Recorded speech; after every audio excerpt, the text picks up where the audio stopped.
วัสดีเจ้าคลิปนี้นะเจ้าเยจะมาอู้ถึงกองในภาษาเหนือแปลว่าอะไรอย่างนะเจ้ากองมีความหมายอยู่2 แบบ2 อย่างนะเจ้าเอาแบบแปลกเลยนะเจ้ากองในความหมายแรกเลยก็คือซอยคล้ายๆซอยเจ้าเป็นกองลงไปยังสมมุติว่าในบ้านเย่เนี่ยก่อนจะมาถึงบ้านก็จะต้องเลี้ยวเข้ากองเข้าซอยมานะเจ้า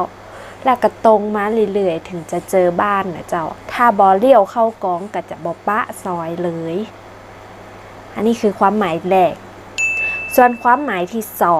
2กองก็คือการคิดถึงทำเพื่อหายกตัวอย่างเช่นเวลาพ่อแม่เฮาไปยากการยางงานเนาะเฮาเป็นลูกอยู่บ้านแล้วเฮาง่อมเฮาก็จะก้องหาเปิ้นว่ามาใด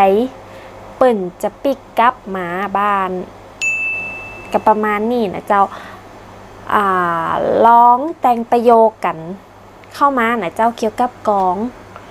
แล้วก็ลองคอมเมนต์เอาไว้ตั้งรูปคลิปนี้ได้นะเจ้าชอบคลิปนี้ก็อย่าลืมกดไลค์กดแชร์กดติดตาม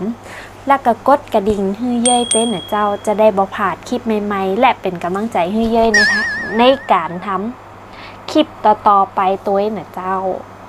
แล้วป้ากันใหม่คลิปหน้าคลิปนี้ไปละเจ้าบ๊ายบาย